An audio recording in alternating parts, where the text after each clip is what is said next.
കാലവർഷക്കെടുതി മൂലം ദുരിതമനുഭവിക്കുന്നവർക്കായി Chamakkala government Mappila higher secondary സ്കൂളിൽ കഴിഞ്ഞ ഒരാഴ്ചയായി തുടരുന്ന ദുരിതാശ്വാസ ക്യാമ്പ് മൂലം അധ്യയനം മുടങ്ങുന്നതിനെതിരെ സ്കൂൾ PTA കമ്മിറ്റി രംഗത്ത്.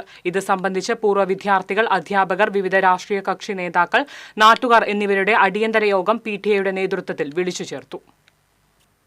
പഞ്ചായത്തിന്റെ വിവിധ പ്രദേശങ്ങളിൽ കൂടുതൽ സൗകര്യങ്ങളുള്ള വിദ്യാഭ്യാസ സ്ഥാപനങ്ങളും പഞ്ചായത്ത് കമ്മ്യൂണിറ്റി ഹാളും ഉണ്ടെന്നിരിക്കെ സ്ഥലപരിമിതി മൂലം പ്രയാസമനുഭവിക്കുന്ന ചാമക്കാല സ്കൂളിനെ ക്യാമ്പിനായി തിരഞ്ഞെടുത്തത് നീതിക്ക് നിരക്കാത്തതാണെന്ന യോഗം വിലയിരുത്തി.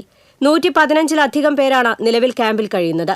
സ്കൂൾ തുറന്ന ഒരു മാസം തികയും മുൻപേ അധ്യയനം മുടങ്ങിയതുമൂലം വിദ്യാർത്ഥികളും അധ്യാപകരും രക്ഷിതാക്കളും ആശങ്കയിലാണ്. കൂടാതെ വൻതോതിൽ മാലിന്യ നിക്ഷേപം ഉണ്ടായിട്ടുണ്ട്. ഇത് നീക്കം ചെയ്യുന്നതിന് അധികൃതർ നടപടിയെടുത്തിട്ടില്ല. അധ്യയനം ഇനിയും മുടങ്ങിയാൽ കുട്ടികളെ മറ്റു സ്കൂളുകളിലേക്ക് മാറ്റണമെന്ന തീരുമാനവും ചില രക്ഷിതാക്കൾ കൈക്കൊണ്ടതായി യോഗം ചൂണ്ടിക്കാട്ടി. സ്കൂൾ അധികൃതരും വാർഡ് മെമ്പറും ഇക്കാര്യങ്ങൾ പഞ്ചായത്ത് അധികൃതരെ നിരവധി തവണ നേരിട്ട് ബോധിപ്പിച്ചിട്ടും യാതൊരു നടപടിയും ഉണ്ടായില്ലെന്ന് യോഗം കുറ്റപ്പെടുത്തി.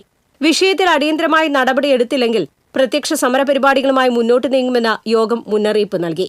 PTA പ്രസിഡന്റ് CB അബ്ദുസമ്മദ് അധ്യക്ഷത വഹിച്ചു. പ്രിൻസിപ്പൽ രഞ്ജി T പരമേശ്വരൻ, പ്രധാന അധ്യാപകൻ M Rajesh, ward member KS Anilkumar, വിദ്യാലയ സംരക്ഷണ സമിതി പ്രസിഡന്റ് PK ഹംസ തുടങ്ങിയവർ സംസാരിച്ചു. TCV news, Kaipamangalam.